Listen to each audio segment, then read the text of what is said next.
कर्म क्या है? गौतम बुद्ध के अनुसार दुखी रहने वाले जरूर सुने। एक बार गौतम बुद्ध से उनके एक शिष्य ने पूछा, गुरुजी कृपया हमें बताइए कर्म क्या है? गौतम बुद्ध ने अपने शिष्य से कहा, कर्मों को समझने के लिए मैं तुम्हें एक कहानी सुनाता हूँ। यह कहानी के जरिए तुम समझ जाओगे कर्म क्या है। और दोस्तों, मैं आपको वही कहानी बताने जा रहा हूँ जो गौतम बुद्ध ने अपने शिष्यों को सुनाई थी।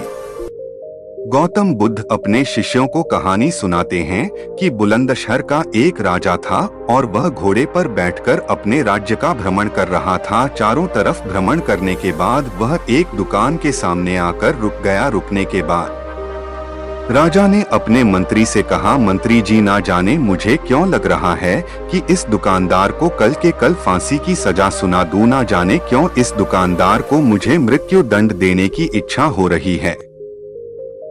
मंत्री राजा से इसका कारण पूछा पाते इसके पहले ही राजा उसके आगे निकल गए।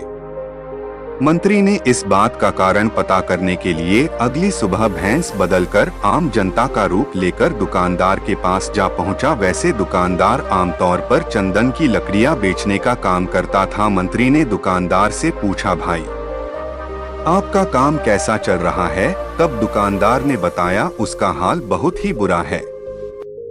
लोग तो उसकी दुकान पर आते हैं, चंदन की लकड़ियां देखते हैं, उसे सूंघते हैं और उसकी बहुत प्रशंसा करते हैं, लेकिन खरीदा कोई भी नहीं। और उसने आगे बताया, मैं सिर्फ इसी इंतजार में हूँ कि कब हमारे राज्य के राजा का मृत्यु हो जाए और उनकी अंतिम संस्कार के लिए मुझसे बहुत सारी चंदन की लकड़ियां खरीद ली जाए। शायद वहां से मेरी व्यापार में और बढ़ोतरी हो जाएगी और मेरा व्यापार भी अच्छा हो जाएगा। मंत्री को सारी बात समझ आ गई कि यही है वह नकारात्मक विचार जिसने राजा के मन को भी नकारात्मक कर दिया है। वह मंत्री बहुत ही बुद्धिमान था और उसने सोचा कि मैं थोड़ी चंदन की लकड़ियां खरीद लेता हूं। और उसने दुकानदार से कहा, क्या मैं आपसे थोड़ी चंदन की लकड़ियां खरीद सकता हूं? दुकानदार ने यह सुनकर बहुत ही खुश हो गया और दुकानदार ने सोचा, चलो कुछ तो बिका। इतने समय से कुछ भी नहीं बिक रहा था। फिर उसने चंदन की लकड़ी को अच्छी तरह कागज से लपेटा और पैकिंग करके वह लकड़ी मंत्री को दे दी। मंत्री अगली सुबह चंदन की लकड़ी लेकर राजा के दरबार में पहुंच गया और उसने राजा से कहा, राजा, वह जो दुकानदार है उसने आपको तोहफे के रूप में यह चंदन की लकड़ियां भेजी हैं। और राजा बेहद खुश हुआ और मन ही मन सोचने लगे कि मैं बेकार में उस दुकानदार को गलत सोच रहा था। राजा ने चंदन की लकड़ियों को हाथ में लिया और चंदन की लकड़ियों को बहुत ही अच्छी तरह सूंघा। उस लकड़ी से बहुत ही अच्छी सुगंध आ रही थी। राजा बहुत ही ज्यादा खुश हुए और उस राजा ने मंत्री के हाथों से दुकानदार के लिए 100 स्वर्ण मुद्रा भिजवा दिए। उसी आम जनता का रूप लिए मंत्री अगले दिन सुबह सोने के सिक्के के साथ उस दुकानदार के पास पहुंचा। दुकानदार बहुत ही खुश हुआ और दुकानदार ने सोचा, मैं राजा के बारे में कितना गलत सोच रहा था। राजा तो बहुत ही दयालु है।